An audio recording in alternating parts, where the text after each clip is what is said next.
إن الحمد لله نحمده ونستعينه ونستغفره ونعوذ بالله من شرور أنفسنا ومن سيئات أعمالنا من يهده الله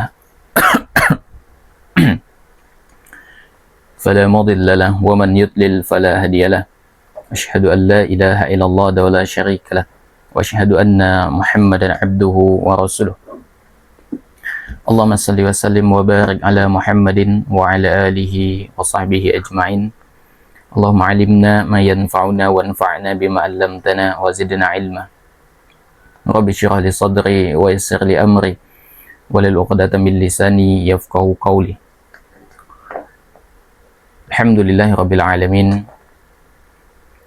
Dan tentunya kita memuji Allah Subhanahu wa taala Rabbul alamin. Kita memuji Allah Subhanahu wa taala dengan pujian yang pantas untuk disampaikan kepadanya. Dan kita bermohon kepada Allah Subhanahu wa taala semoga segala kenikmatan yang Allah berikan kepada kita dinilai di sisi Allah Subhanahu wa taala sebagai pahala nantinya, di mana kita memanfaatkan segala fasilitas yang Allah berikan dalam rangka untuk mendekat kepada Allah Subhanahu wa taala. Salawat dan taslim semoga senantiasa tersampaikan kepada Nabi kita, Nabi besar Muhammad sallallahu alaihi wasallam, juga kepada keluarga beliau, kepada para sahabat, kepada seluruh pengikut beliau yang istiqamah di atas sunnahnya Nabi sallallahu alaihi wasallam hingga akhir zaman. Hadirin yang oleh Allah Subhanahu wa taala serta pemirsa ARH Channel dimanapun berada, baik itu di Indonesia, di Malaysia, dan di Singapura. Alhamdulillahirabbil alamin. Insyaallah pada kesempatan ini kita akan kembali melanjutkan bahasan kita. Namun pada kesempatan ini lebih ke tematik ya. Kita lebih ke tematik, dan tajuk yang kita angkat pada kesempatannya ini yaitu ketika amar ma'ruf nahi mungkar dianggap ikut campur urusan orang gitu loh. Ketika amar ma'ruf nahi mungkar dianggap ikut campur urusan orang. Ini sekaligus untuk kembali ikut juga menyoroti berkaitan dengan isu LGBT yang lagi marak-maraknya gitu kan, disuarakan oleh sebagian pihak. Kemudian tak luput juga ada sebagian yang cenderung untuk mendukung gerakan LGBT. Ya. Kata Ustadz Muammar Ma'ruf, penyakit ini penyakit abang sayang abang begitu ya. Penyakit abang sayang abang gitu. Nah, ada satu fenomena ya. Ketika kita menyampaikan suatu nasihat ya untuk mengajak mereka kembali ke jalan yang benar, ini general yang tidak hanya terfokus pada isu LGBT saja, namun kepada semua hal yang berkaitan atau bersinggungan dengan larangan-larangan Allah Subhanahu wa taala, baik itu dosa-dosa besar ya dan seterusnya. Ya. Tak sedikit ketika segelintir orang kita sampaikan sebuah nasihat agar mereka kembali ke jalan yang benar ya, agar mereka kembali kepada fitrahnya, sebagaimana ya laki-laki ya selayaknya laki-laki gitu, perempuan selayaknya perempuan gitu. Mereka justru mengatakan apa? Jangan menghakimi saya gitu kan, tidak usah ikut campur urusan saya gitu kan, dosa masing-masing, neraka masing-masing begitu. Itu tanggapan mereka gitu loh, dosa ditanggung sendiri gitu kan ya, yang penting urus diri sendiri. Bahkan ada yang mengatakan tidak usahlah membahas aib. Bahkan ada segelintir yang mengatakan bahwa ya kita tidak usah mengurus ya persoalan hidup orang lain gitu kan. Ya, belum tentu yang menasihati itu lebih baik dari yang dinasihati gitu. Benar, kita katakan demikian. Ya. Tapi syarat untuk menasihati itu tidak harus bersih dari kesalahan, tidak harus bersih dari dosa gitu kan. Kalau syarat menasihati gitu kan, itu harus bersih dari kesalahan, dari dosa, di dunia ini nggak ada yang bisa menasihati begitu. Karena setiap orang itu terjatuh dalam kesalahan gitu kan. Ya, semua Bani Adam itu terjatuh di dalam kemaksiatan gitu. Oleh karena itu, ya kita harus paham bahwasanya setiap orang itu berkewajiban untuk memberikan nasihat kepada yang lainnya. Ya, harus memberikan nasihat kepada yang lainnya gitu loh. Nah, kalimat jangan ikut campur urusan saya, jangan ikut campur masalah saya, gitu kan. Urus hidup masing-masing, urus diri masing-masing, dosa ditanggung sendiri. Itu kalimat yang seolah-olah bijak gitu loh. Bijak nggak kira-kira? Bijak. Tapi jika kita perhatikan dari sudut kacamata Islam, ini adalah kalimat atau tanggapan yang bertentangan dengan ajaran Islam itu sendiri gitu. Tujuannya apa? Orang mengatakan demikian untuk menolak nasihat, untuk menolak ajaran Islam itu sendiri yang merupakan bagian dari agamanya sendiri gitu. Nah, sedangkan Islam itu mengajarkan yang namanya kasih sayang gitu loh. Mengajarkan yang namanya kasih sayang, di mana setiap kita itu ya hendaknya saling nasihat menasihati gitu. Karena itu bagian dari kebaikan. Antum perhatikan, jika ada orang yang buta, katakanlah misalnya begitu, berjalan misalnya ke arah parit atau jurang, kira-kira sikap kita mengingatkan atau membiarkan? Jawabannya adalah mengingatkan. Kenapa? Karena kita sayang dengan orang tersebut. Jangan sampai orang tersebut mendapatkan mudarat gitu loh. Jatuh ke dalam jurang, jatuh ke dalam parit, kemudian dengan itu kemudian dia meninggal dunia gitu. Justru ketika kita sayang dengan dia, peduli dengan dia, kita ingatkan. Bukan malah membiarkan. Kalau membiarkan berarti nggak peduli, berarti nggak sayang begitu. Makanya kalau kita masih diingatkan oleh teman kita, oleh rekan sejawat kita, maka ketahuilah bahwasanya itu adalah berarti itu menunjukkan mereka masih peduli kepada kita, masih sayang kepada kita. Gitu kan? Sama halnya dengan orang tua. Orang tua itu kalau dia masih sayang dengan anaknya, dia akan mengayomi gitu kan, mengingatkan, marah dengan anaknya, bahkan ya marahnya orang tua itu pertanda sayangnya kepada anaknya gitu. Kalau udah nggak peduli lagi, ya nggak marah gitu kan, ya udah aku, kamu, ya udah berarti itu orang tua nggak lagi peduli begitu. Itu menunjukkan bahwasanya dia nggak lagi peduli, nggak lagi sayang dengan kita. Ya, jemaah sekalian, ketahuilah bahwasanya ya agama kita ini adalah agama yang dibangun di atas nasihat. Dan nasihat itu dibangun di atas dalil. Kata Nabi Shallallahu Alaihi Wasallam, ad-dinun nasiha, agama itu adalah nasihat. Lalu para sahabat mengatakan, ya, liman, ya, kepada siapa? Kata Nabi SAW, lillah, wali kitabihi, wali rasulihi, wali a'immatil muslimin, wa ammatihim. Agama itu nasihat untuk siapa? Kata Nabi SAW, untuk Allah, untuk kitabnya, untuk para rasulnya, untuk pemimpin kaum muslimin, dan semua kaum muslimin. Sehingga apa? Ketika kita sudah mengetahui bahwasanya agama itu dibangun di atas nasihat, maka yang namanya nasihat itu adalah bukan ikut campur dengan urusan orang lain. Nasihat itu bukan ikut campur urusan orang lain gitu. Akan tetapi dia sedang menjalankan salah satu pilar agama. Dia sedang menjalankan salah satu pilar agama, itu amar ma'ruf nahi mungkar. Amar ma'ruf nahi mungkar. Dan di antara ya salah satu hikmah diutusnya para nabi dan rasul itu kan untuk menyampaikan nasihat, untuk melakukan amar ma'ruf nahi mungkar gitu loh. Kalau setiap orang itu dibiarkan dengan hidupnya masing-masing, dengan gaya hidupnya masing-masing, dengan keyakinannya masing-masing, gitu kan, maka selesai kehidupan ini. Tapi Allah Subhanahu wa Ta'ala mengutus nabi dan rasul untuk membimbing manusia sebagai pedoman hidup manusia. Artinya apa? Nasihat, menasihati, ingat, mengingatkan, ini merupakan bagian dari proses kehidupan gitu loh. Sama halnya kalau antum misalnya berobat gitu kan ke dokter, dokter bilang jangan makan ini, jangan minum ini, jangan lakukan ini, jangan lakukan itu. Bisa nggak antum bilang ke dokter itu, dokter nih jangan ngurus hidup saya lah gitu kan, kesehatan saya, nyawa saya begitu. Boleh nggak begitu? Nggak bisa. Antum bakal celaka begitu.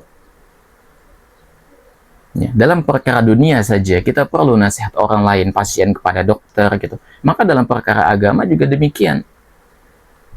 Orang yang tahu, yang mengetahui diperintahkan untuk menyampaikan kepada yang tidak tahu.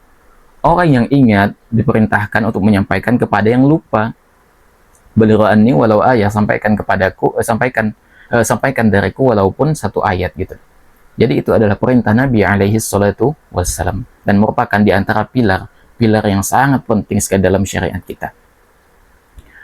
Allah Subhanahu wa taala berfirman berkaitan dengan masalah amar ma'ruf nahi mungkar, dan itu merupakan di antara pilar agama yang sangat penting sekali gitu kan. Ya, dan ini adalah perintah Allah Subhanahu wa taala. Allah Subhanahu wa taala berfirman, "Wal takum minkum ummatun yad'una ilal khairi wa ya'muruna bil ma'rufi wa yanhauna 'anil munkar wa ulaika humul muflihun." Hendaknya ada di antara dari kalian segolongan umat ya, yang menyuruh kepada kebaikan, menyuruh kepada yang ma'ruf ya, mencegah dari yang mungkar. Mereka itulah orang yang beruntung. Ini Ali Imran ayat 104. Ya. Kemudian dalam ayat lain Allah Subhanahu wa taala juga berfirman, "Kuntum khayra ummatin ukhrijat lin-nas ta'muruna bil ma'rufi wa tanhauna 'anil munkar wa tu'minuna billah." Kalian adalah umat terbaik kata Allah yang dilahirkan di tengah-tengah manusia, menyuruh kepada yang ma'ruf, mencegah dari yang mungkar, dan beriman kepada Allah Subhanahu wa taala. Ya. Abdullah bin Abbas menjelaskan, yang menafsirkan ayat ini bahwasanya ini merupakan pujian Allah Subhanahu wa taala kepada umatnya Nabi sallallahu alaihi wasallam, kepada kita, umatnya Nabi sallallahu alaihi wasallam, di mana umatnya Nabi sallallahu alaihi wasallam adalah umat yang menegakkan amar ma'ruf nahi mungkar gitu loh. Jadi Allah Subhanahu wa taala memuji kita, memuji umatnya Nabi sallallahu alaihi wasallam karena amar ma'ruf nahi mungkar yang dilakukan gitu loh. Dan Al-Imam Ibnu Katsir rahimahullah juga menjelaskan, demikian juga beliau menjelaskan dalam tafsirnya bahwa ya, keutamaan ini diperoleh, keutamaan pujian dari Allah Subhanahu wa taala ini kita peroleh itu berangkat dari penegakan amar ma'ruf nahi mungkar di tengah-tengah kita gitu loh, serta beriman kepada Allah Subhanahu wa taala. Ya. Jadi kalau kita menyeru kepada kebaikan, ya, melarang kepada yang kemungkaran, ya, maka kata Allah Subhanahu wa taala apa? Ya, wa ulaika humul muflihun, itu orang yang beruntung gitu loh. Jadi kalau antum ingin beruntung, ya hendaknya antum saling menasihati di antara manusia. Kemudian ada tafsiran yang keliru memang, yang menyimpang ya. Kuntum khairu ummatin ukhrijat linnas, ya. Kalian adalah umat terbaik yang dikeluarkan untuk manusia. Ini ada sebagian dari segelintir orang yang menafsirkan ukhrijat linnas itu khuruj ya, yang ada 3 hari, ada 40 hari gitu kan, ada 4 bulan gitu loh. Nah, ini adalah tafsiran yang keliru begitu ya, karena tidak ada satupun para salaf yang menafsirkan ayat ini dengan hal yang demikian ya. Ukhrijat linnas itu mereka menerjemahkannya dengan khuruj fisabilillah, keluar gitu kan. Ada yang 3 hari gitu kan, ada yang 40 hari, 4 bulan gitu. Ada sebagian yang demikian mengatakan mereka mengatakan demikian. Dan ini adalah tafsiran yang keliru, dan tidak ada satupun para ahli tafsir ataupun para salaf yang mengatakan tafsirannya demikian gitu loh. Kemudian dari hadis Nabi alaihi salatu wassalam ya, berkaitan dengan amar ma'ruf nahi mungkar ya. Ini kita sebutkan dalil-dalilnya begitu, agar kita sadar bahwasanya ketika kita menasihati orang lain itu bukan ikut campur sebetulnya, bukan ikut campur, akan tetapi itu adalah menjalankan di antara pilar-pilar agama, itu saling menasihati, wa tawassaw bil haqq wa tawassaw bis sabr. Kata Nabi alaihi salatu wasallam, man ra'a minkum munkaran ya falyughayyirhu biyadihi fa illam yastati' fa bilisanihi fa illam yastati' fa biqalbihi wa dzalika ad'aful iman.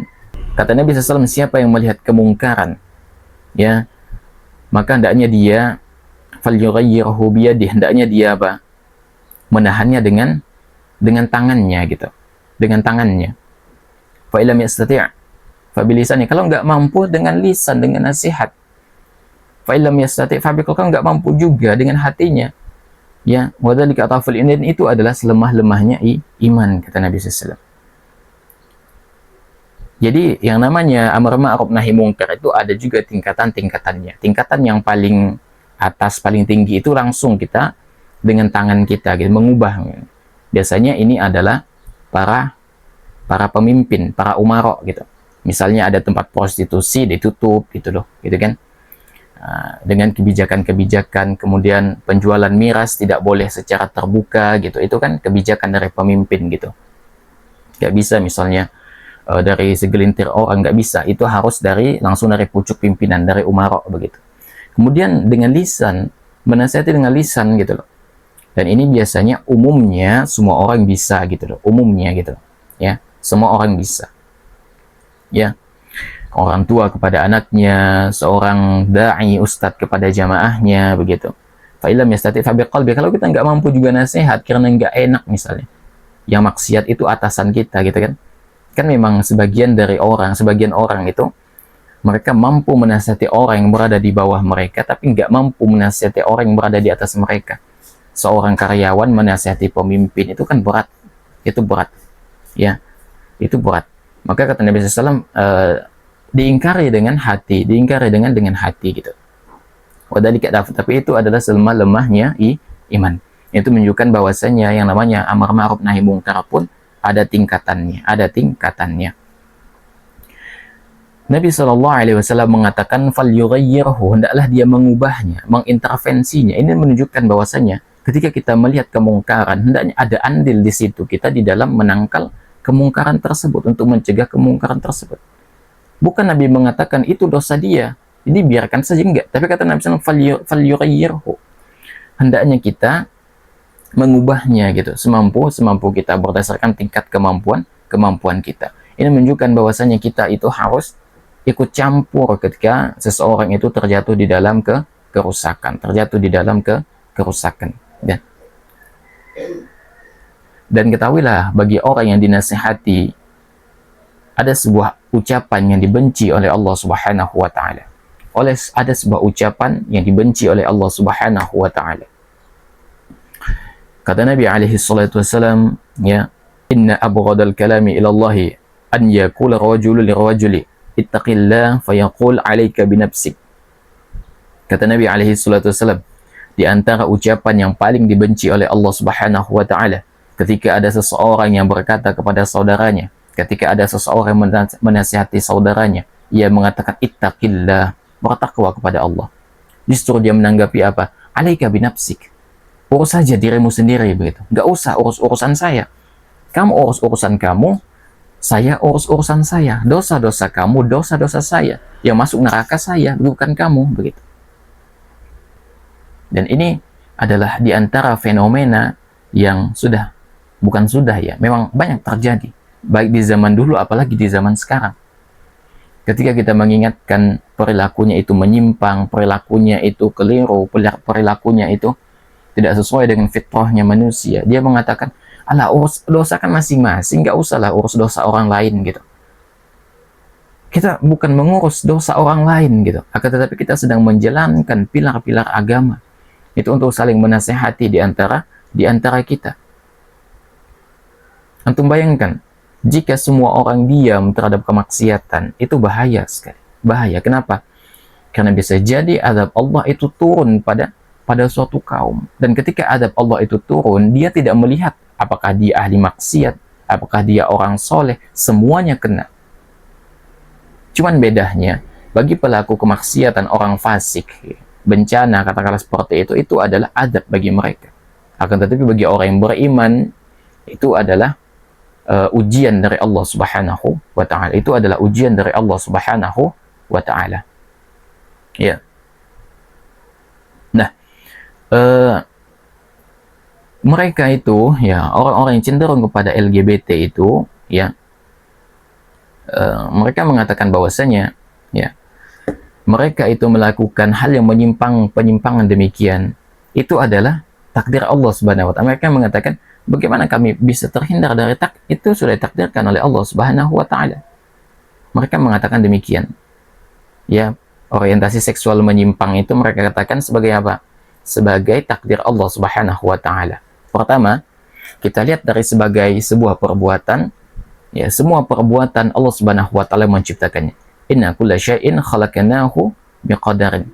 Ya, sesungguhnya kami menciptakan segala sesuatu itu menurut ketentuan, kata Allah, menurut takdir, ya. Jadi kalau kita berbicara tentang perilaku mencuri, ya, berbohong, termasuk LGBT, korupsi, Allah Subhanahu wa taala yang menciptakan perbuatan tersebut. Allah Subhanahu wa taala menciptakan perbuatan tersebut. Ya. Jadi semua hal termasuk babi, ya babi kan haram gitu kan. Tapi Allah ciptakan. Allah ciptakan. Kok Allah ciptakan tapi kemudian Allah haramkan? Ketahuilah itu adalah sebagai apa? Ujian bagi orang beriman. Itu adalah ujian bagi orang beriman begitu. Dan ketahuilah bahwasanya ketika seseorang itu terlintas dalam hatinya, di dalam kepikirannya untuk melakukan sebuah maksiat, apakah itu termasuk tadi homoseksual gitu kan, maka ketahuilah ketika hanya terlintas saja gitu dan dia berusaha untuk meredamnya, dia tidak berdosa akan hal tersebut. Dia tidak berdosa akan hal tersebut. Kata Nabi alaihi salatu wasallam, "Innallaha tajawaza li ummati ma hadatsat bihi anfusaha." Ya, malam ta'mal atau tatakallam. Kata Nabi SAW, sesungguhnya Allah itu memaafkan umatku terhadap apa yang terbesit di dalam hati mereka, selama mereka belum mengamalkan atau mengucapkannya. Tapi kalau hanya terlintas di hati saja, itu dia tidak berdosa. Tapi kalau dia sudah melakukan eksekusi, aksi, nah itu di situ dosanya akan dicatat oleh Allah Subhanahu wa taala. Nah, dan ketahuilah bahwasanya yang namanya perbuatan homoseksual, LGBT, ini perbuatan yang diharamkan dalam syariat kita gitu. Ini perbuatan yang diharamkan di dalam syariat kita. Allah Subhanahu wa taala mengatakan, "Innakum lata'tuna rijala syahwatan min dunin nisa, bal antum qaumun musrifun." Sesungguhnya kalian ini benar mendatangi laki-laki untuk melampiaskan syahwat, bukan kepada perempuan, kata Allah. Bahkan kalian ini adalah kaum yang melampaui batas. Jadi orang yang melakukan perbuatan LGBT homoseks ini adalah kaum yang melampaui batas. Mereka adalah kaum yang melampaui batas. Dan dalam hadis Nabi SAW, ya dalam syariat kita ini perbuatannya terlaknat. Ini adalah perbuatan yang terlaknat. Ya, ini adalah perbuatan yang terlaknat. Kalau mereka mengatakan juga misalnya, ya ini kan takdir Allah gitu kan. Berarti orang yang korupsi juga takdir Allah gitu kan. Orang mencuri takdir Allah gitu. Nggak bisa begitu. Ya. Ini sejatinya semua perbuatan yang Allah ciptakan itu adalah untuk menguji manusia gitu. Dan manusia itu bisa memilih dia mau mengerjakan atau tidak. Sama orang korupsi itu bisa memilih dia mau korupsi atau tidak. Itu bisa memilih. Gitu kan? Ya, kalau orang korupsi dia mengatakan ini takdir Allah gitu. Kira-kira marah nggak orang? Marah. Kan bisa memilih korupsi atau tidak gitu loh. Sama juga yang namanya LGBT. Seseorang itu kalau dia terdorong di dalam hatinya, dia bisa memilih untuk melampiaskannya atau tidak, untuk mengerjakannya atau tidak. Dia punya pilihan gitu. Itu bukan takdir, dia punya pilihan gitu. Ya. Kalau dia mengatakan di depan antum demikian, saya begini, ya karena takdir Allah. Dorong aja ke got gitu. Sampai dia jatuh ke got. Kalau dia nanya, kenapa kamu dorong saya? Ya, itu takdir Allah gitu. Bilang aja gitu. Ya. Nah, jadi itu adalah apa? Pilihan kita. Ya, Allah Subhanahu wa taala menciptakan perbuatan tapi kita yang bisa memilihnya, gitu. Ya. Makanya kita harus menjauhi segala bentuk yang bisa menjerumuskan kita pada LGBT ini, homoseksual ini luar biasa ya di zaman sekarang. Ana juga agak sedikit terkejut ya, seolah-olah di media itu, termasuk di media sosial ya, itu sudah mulai terbuka gitu loh. Mereka nggak lagi malu-malu untuk menampakkan jati diri mereka, penyimpangan mereka gitu loh. Dan seorang muslim itu harus bisa untuk apa ya, menangkal hal tersebut. Maka dalam syariat kita itu ada istilah amrot ya. Al-amrot itu laki-laki muda yang tampan dan belum tumbuh jenggotnya gitu loh. Kita itu dilarang untuk, laki-laki itu dilarang untuk memandang kepada amrot, laki-laki muda yang tampan dan belum tumbuh jenggotnya gitu. Ini menggambarkan satu kondisi ya, laki-laki tampan gitu. Nah, sehingga apa? Kita itu tidak boleh ya terlalu apa ya istilahnya ya. Sebagian ulama menjelaskan bahwasanya Bahkan hukum melihat kepada laki-laki tampan itu sama hukumnya dengan melihat wanita gitu. Sama hukumnya. Karena sama-sama bisa menimbulkan syahwat begitu. Oleh karena itu, dalam syariat kita diperintahkan untuk menundukkan pandangan ya kepada yang namanya amrot ya, kepada anak laki-laki yang muda gitu, yang tampan begitu, yang belum tumbuh jenggotnya. Karena syaitan itu bisa mengambil di situ peluang untuk menjurumuskan kita pada perkara yang keji, perkara yang keji. Oleh karena itu, ya menundukkan pandangan anak-anak kepada anak laki-laki, kepada laki-laki yang tampan itu, para ulama menjelaskan itu sama juga hukumnya menundukkan pandangan kepada wanita. Itu dalam rangka untuk menutup pintu-pintu kerusakan gitu. Ya, jadi ucapan ya, urus saja dirimu sendiri gitu kan. Dosa urusan saya, dosamu urusan kamu gitu. Itu adalah perkataan yang dibenci oleh Allah Subhanahu wa taala. Ini menunjukkan bahwasanya dia tidak menerima ketika dia dinasihati. Dan Allah Subhanahu wa taala sangat mencela sekali orang yang menolak nasihat. Allah Subhanahu wa taala mencela sekali orang yang menolak nasihat. Allah Subhanahu wa taala berfirman, apabila dikatakan kepada mereka bertakwalah kepada Allah gitu, maka kesombongan mendorongnya melakukan dosa. Kata Allah, fahasbuhu jahannam wala bi'sal mihad. Cukuplah baginya neraka jahannam gitu. Jadi ada orang yang mengatakan, ada orang yang kalau dinasihati ya justru mereka cenderung untuk melakukan kesombongan, untuk menolak nasihat tersebut, dan mereka semakin congkak, semakin keras kepala ketika dinasihati. Makanya kata Nabi SAW, dua tipikal orang yang sombong itu batarul haqqi wa ghamtun nas, yaitu orang yang menolak kebenaran dan meremehkan manusia. Jadi sombong itu bukan hanya sekedar kita misalnya membanggakan apa yang kita miliki, enggak. Tapi ketika kita dinasihati dan kita menolak nasihat itu juga bagian dari kesombongan. Itu juga bagian dari kesombongan. Dan kata Allah Subhanahu wa taala, ketika ada orang yang menasihati kita dengan ucapan bertakwalah kepada Allah, kembali ke jalan yang benar, justru dia semakin sombong dan justru dia semakin kokoh menjalankan kemaksiatan yang dilakukan. Maka kata Allah, cukuplah baginya jahannam. Cukuplah baginya jahannam.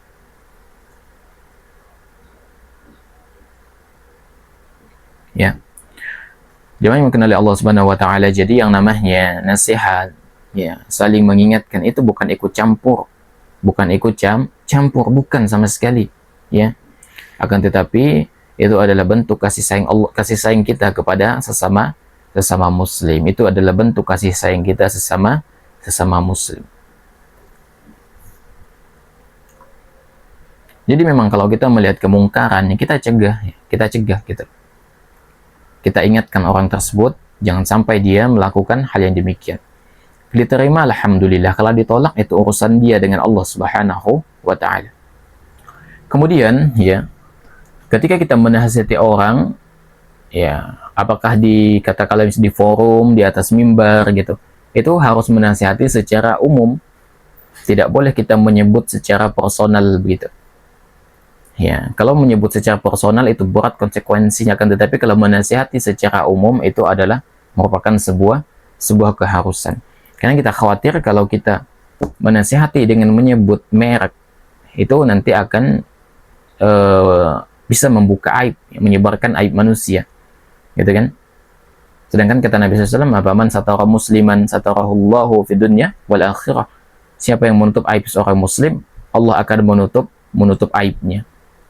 Sehingga kalau kita menyampaikan nasihat, hendaknya kita sampaikan secara global gitu, tidak menyebut merek gitu. Kalaupun harus menyebut merek, itu pada momen-momen tertentu saja.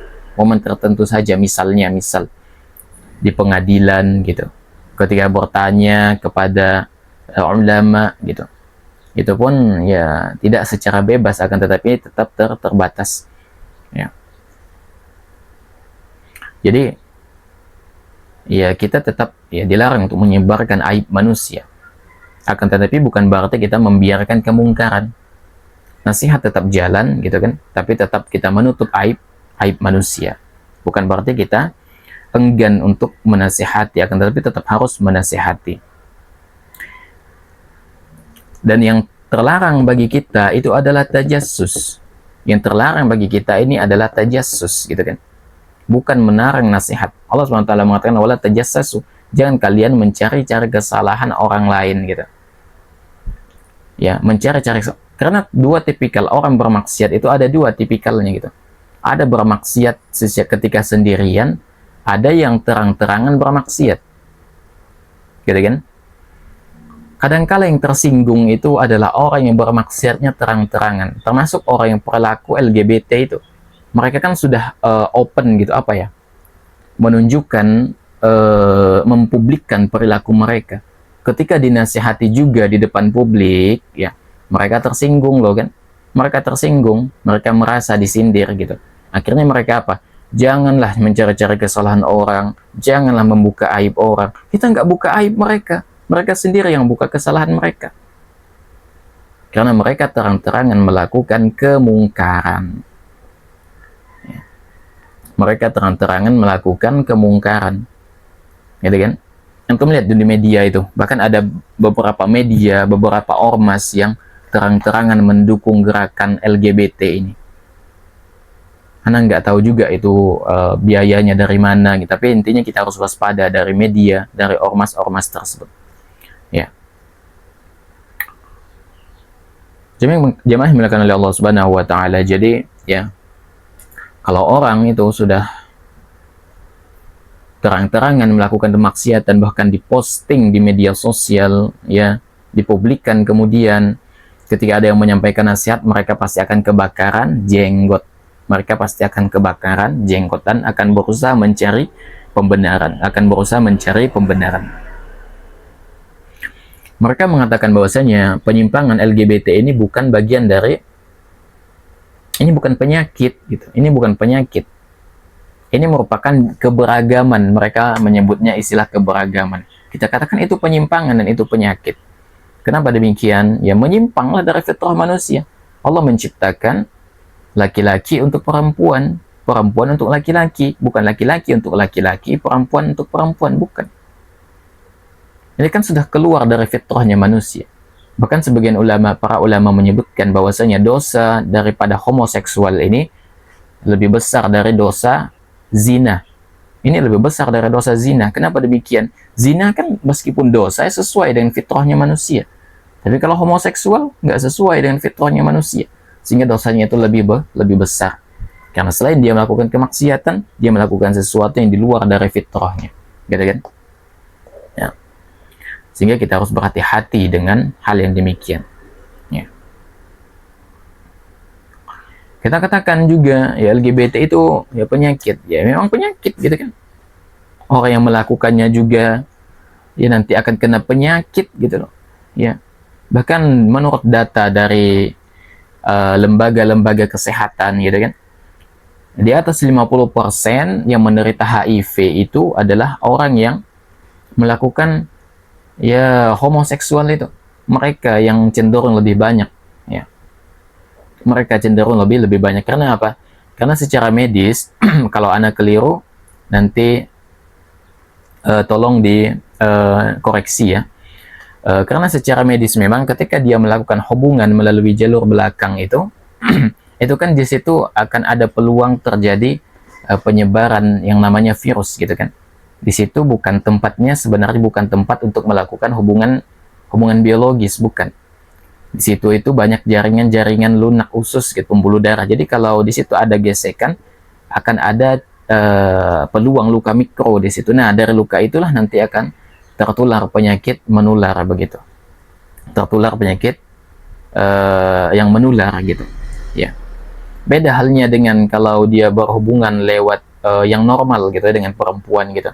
Di situ kan memang tempatnya gitu, dan ada kata dari sisi medisnya memang ada pelumas alami gitu, sehingga tidak akan terjadi luka ya, minimal tidak akan terjadi luka begitu. Ya. Memang Allah Subhanahu wa taala ciptakan segala sesuatunya itu berdasarkan hikmah Allah Subhanahu wa taala. Jemaah yang dimuliakan oleh Allah Subhanahu wa taala ya. Ya, yang namanya amar ma'ruf nahi mungkar ini juga ada etikanya gitu, ada adab-adabnya. Ya, harus disampaikan dengan baik dan benar. dengan baik dan benar. Ya. Kata Imam Syafi'i rahimahullahu taala, barang siapa yang menasihati saudaranya dengan sembunyi-sembunyi, maka dia telah menasihatinya dan menghiasinya. Tapi kalau menasihati di depan umum, maka ketahuilah ia telah mempermalukannya dan mencelahnya gitu. Jadi Islam ini bukan hanya memerintahkan kita untuk menasihati, tetapi juga untuk mengajarkan adabnya dengan ilmu, dengan hikmah, dengan kelembutan, dan mempertimbangkan maslahat dan mafsadat yang kemungkinan akan timbul. Sehingga ya perlu setiap orang itu untuk sadar bahwasanya ketika kita menasihati orang, justru dia mengatakan alaika binafsik, ya, jangan ikut campur dosa urusan saya, dosa masing-masing gitu kan. Urus saja diri sendiri. Maka ketahuilah bahwasanya pertama, ucapan seperti itu ada ucapan yang paling dibenci oleh Allah Subhanahu wa taala. Dan Allah Subhanahu wa taala mencela orang yang gak terima ketika dia dinasihati, ya. Dan Allah Subhanahu wa taala juga mencela orang yang demikian. Oleh karena itu, seorang mukmin adalah orang yang lapang dada ketika dia menerima nasihat, bijaksana ketika memberikan nasihat, sehingga tegaklah syiar amar ma'ruf nahi mungkar sebagaimana dipahami oleh generasi terbaik umat ini gitu kan, yaitu generasi sahabat, tabi'in, tabi'ut tabi'in.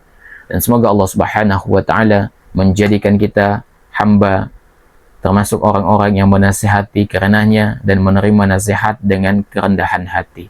Allahu a'lam bishawab. Demikian jemaah sekalian, ya, berkaitan dengan masalah ketika amar ma'ruf nahi mungkar dianggap ikut campur urusan orang. Ketahuilah bahwasanya amar ma'ruf nahi mungkar bukan ikut campur urusan orang, akan tetapi dia merupakan di antara bagian terpenting di agama kita. Tanpanya agama kita tidak akan tegak gitu kan. Adanya para pendakwah, adanya orang yang mengingatkan, itu menunjukkan kasih sayang mereka kepada sesama muslim, bukan menunjukkan kebencian, ya. Ketahuilah ketika kita mengingatkan kesalahan orang lain, kita bukan benci, bukan, ya. Akan tetapi kita adalah peduli kepada mereka, kita cinta kepada mereka agar mereka segera kembali kepada jalannya Allah Subhanahu wa taala. Demikian yang benar datang dari Allah Subhanahu wa taala, yang keliru datang dari ana pribadi. Allah dan Rasulnya tentu terlepas dari kekeliruan tersebut. Baik, Anda kembalikan ke pembawa acara. Tafadhal.